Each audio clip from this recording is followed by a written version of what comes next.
দলের তহবিল নিয়ে তৃণমূলের দুই শিবিরের মধ্যে লড়াই। আর গতকাল রাতে থানায় পৌঁছে গেলেন ঋতব্রত সন্দীপন। বিধাননগর সাইবার ক্রাইমে ঋতব্রত সন্দীপন। তৃণমূলের অ্যাকাউন্ট আগেই ফ্রিজের আবেদন। গতকাল রাতে থানায় গেলেন ঋতব্রত সন্দীপন। আমাদের সঙ্গে অনুপ রয়েছেন প্রতিনিধি। অনুপ, কি কারণেই থানায় গেলেন তারা? দলের সিম্বল নিয়ে যখন টানাপোড়েন চলছে সেই সময় দেখা গেল ঋতব্রত বন্দ্যোপাধ্যায় বিরোধী দলনেতা এবং সন্দীপন সাহা তারা বিধাননগর সাইবার ক্রাইম থানা তার দ্বারস্থ হলেন। যেহেতু অ্যাকাউন্ট সম্পর্কিত একটি অভিযোগ রয়েছে ছিল তাদের, এবং সেই অভিযোগের ফলো আপ করার জন্যই তারা থানায় গিয়েছিল বলে এমনটা জানতে পারা যাচ্ছে। বিধাননগর সাইবার ক্রাইম থানায় ইতিমধ্যে যে অভিযোগ হয়েছিল, লিখিত অভিযোগ, পাশাপাশি দেখা যায় অ্যাকাউন্ট ফ্রিজ সংক্রান্ত বেশ কিছু তথ্য মামলা হয়েছিল। সেই পরিপ্রেক্ষিতে ফলো আপের জন্য দেখা যায় বিরোধী দলনেতা ঋতব্রত ভট্টাচার্য এবং সন্দীপন সাহা তারা তৃণমূলের পক্ষ থেকে, নবতৃণমূলের পক্ষ থেকে থানায় দ্বারস্থ হয়। তার কারণ হিসাবে বলা হচ্ছে, যেহেতু একদিকে দলের সিম্বল, সেই সিম্বল নিয়ে যখন টানাপোড়েন চলছে এবং সেই সময় দেখা যাচ্ছে যে অ্যাকাউন্ট সম্পর্কিত যে তথ্য অভিযোগ হয়েছিল, ফ্রিজ করার মতো ঘটনা ঘটেছিল, এবং সেখানে কিন্তু অভিযোগ ছিল ঋতব্রত বন্দ্যোপাধ্যায় বিরোধী দলনেতা তারও। এবং সেই পরিপ্রেক্ষিতে দেখা যায় যে এই অভিযোগের পরিপ্রেক্ষিতে ফলো আপ করার জন্যই বিরোধী দলনেতা ঋতব্রত ভট্টাচার্য এবং সন্দীপন সাহা বিধাননগর তারা সাইবার ক্রাইম থানা দ্বারস্থ হয়েছিলেন। মিনিট দশেক তারা থানার আইসির সঙ্গে কথা বলেন, যেহেতু অ্যাকাউন্ট সম্পর্কিত বিষয়ে যে ফলো আপ রয়েছে সে সমস্ত তথ্য জানার জন্য এবং সেই তথ্যকে অনুসন্ধান কথাবার্তা বলার জন্য তারা গিয়েছিলেন বলে এমনটাই পুলিশ সূত্রে খবর। বেশ, ধন্যবাদ অনু। তহবিল কার, এই নিয়ে তৃণমূলের দুই শিবিরের মধ্যে লড়াই, অর্থাৎ নব তৃণমূল আর মমতা তৃণমূল। গতকাল রাতে থানায় গেলেন ঋতব্রত সন্দীপনরা। বিধাননগর সাইবার ক্রাইম থানায় তারা পৌঁছে গেলেন। তৃণমূলের অ্যাকাউন্ট আগেই ফ্রিজের আবেদন, এবং জানা যাচ্ছে যে মামলার খোঁজ খবর নিতেই থানায় গিয়েছিলেন ঋতব্রতরা। 10 মিনিট থেকে বেরিয়ে যান দুজনে।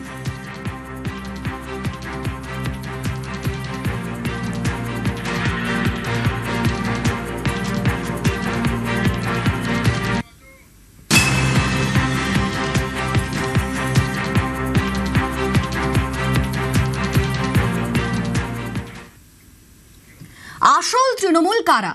মমতার তৃণমূল নাকি নব তৃণমূল? কার হাতে যাবে ক্ষমতা? কোন শিবিরের হাতে যাবে দলের নাম, প্রতীক, তহবিল? আজ দিল্লিতে কমিশনের দফতরে নথি পেশ দুই শিবিরের। আগেই জ্ঞানেশ কুমারের সঙ্গে দেখা নব তৃণমূলের। কমিশনে নথি জমা দেবে মমতা তৃণমূলও। আজকের মধ্যে দুপক্ষের জবাব তলব কমিশনের। আমাদের সঙ্গে সরাসরি আবির রয়েছেন প্রতিনিধি। আবির, দুপক্ষ তাদের মধ্যে কিরকম তৎপরতা এই মুহূর্তে?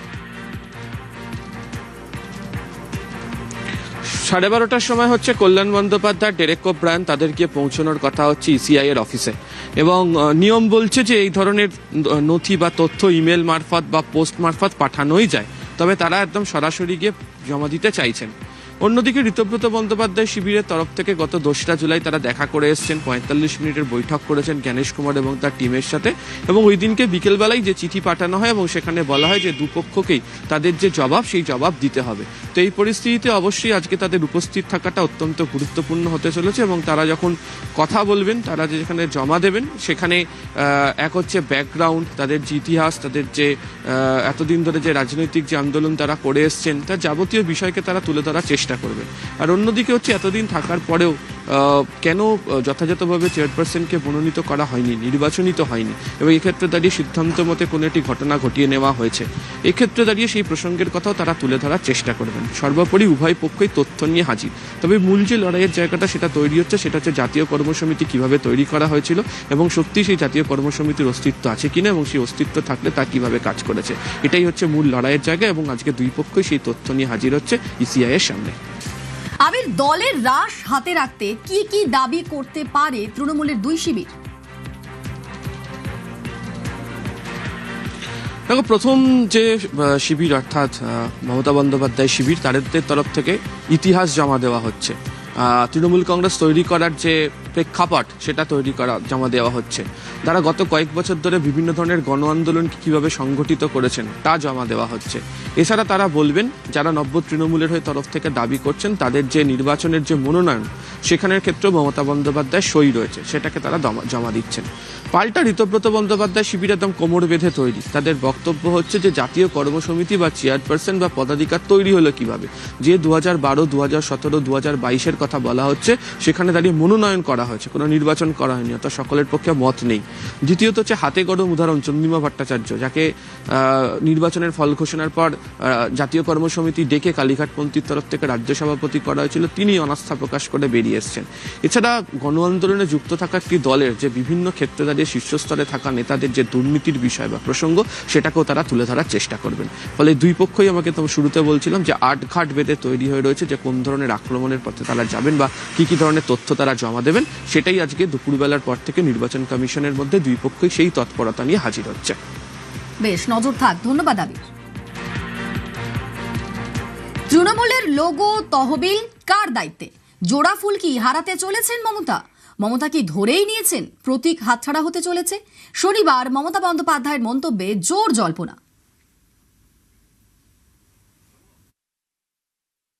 বিজেপিতে থেকে দল ভাঙার চক্রান্ত। ভাবেন কি যে আমি মরে গেছি? ভাবেন কি আমাদের কর্মীরা মরে গেছে? ভাবেন কি অল ইন্ডিয়া তৃণমূল কংগ্রেস মরে গেছে? মনে রাখবেন, আপনার পক্ষে আছে বলে সরকার, আপনি তাকে দিয়ে নির্বাচন কমিশনের কাছে কমপ্লেন করিয়ে আপনি সিম্বল কেড়ে নিতে পারেন।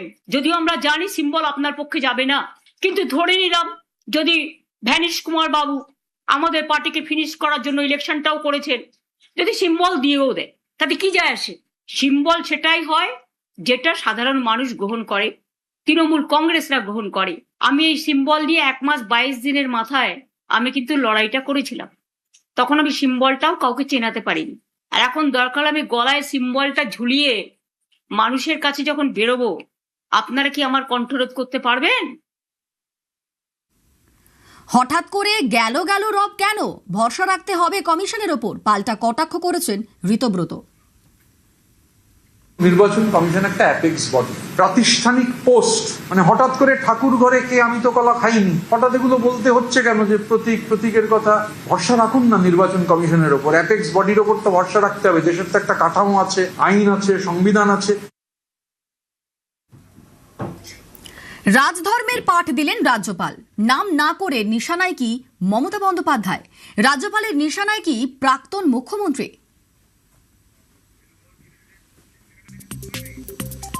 রাজ্যপাল বলছেন, আমাদের যে বিচার ব্যবস্থা রয়েছে তা নিরপেক্ষ, দেশে যে নির্বাচন কমিশন রয়েছে তা নিরপেক্ষ, ভারতে যে সিএজি ক্যাগ রয়েছে তা নিরপেক্ষ, নিরপেক্ষতায় বিশ্বাস রয়েছে।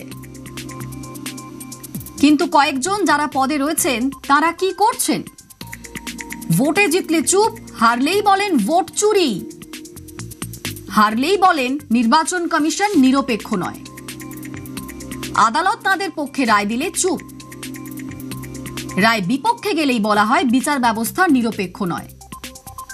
এসআইআর নির্বাচন কমিশনের দায়িত্ব। কমিশনের দায়িত্ব শুধুমাত্র বৈধ ভোটাররাই যাতে ভোট দিতে পারেন তা নিশ্চিত করা।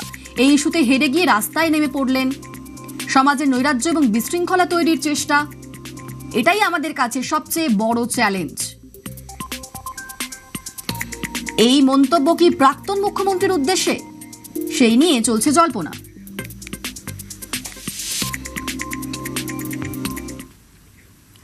জেলার একমাত্র টিবি হাসপাতাল পশ্চিম মেদিনীপুরের গড়বেতার সেই হাসপাতালই অবহেলায়। অভিযোগ, না আসে ডাক্তার, না আসে নার্স, কমছে রোগী। পালা বদলের পর হাসপাতালে সংস্কারের দাবি বাসিন্দাদের।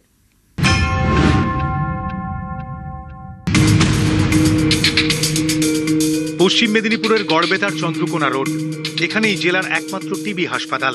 নাম MR বাঙ্গুর টিবি স্যানিটোরিয়াম।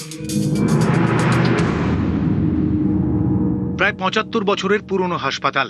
বেডের সংখ্যা 317। হাসপাতালের হাল বেহাল, ভাঙাচোরা বেড। হাসপাতালের দেওয়ালে ফাটল, অফিস এবং স্টাফ কোয়ার্টার্সও পরিত্যক্ত।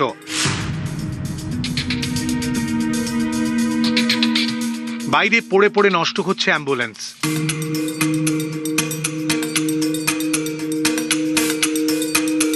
হাসপাতাল চত্বরে আগাছার জঙ্গল। স্থানীয়দের অভিযোগ, হাসপাতালে 20 জন নার্স থাকলেও তাদের দেখা মেলে না, ডাক্তারও আসে না ঠিক মতো।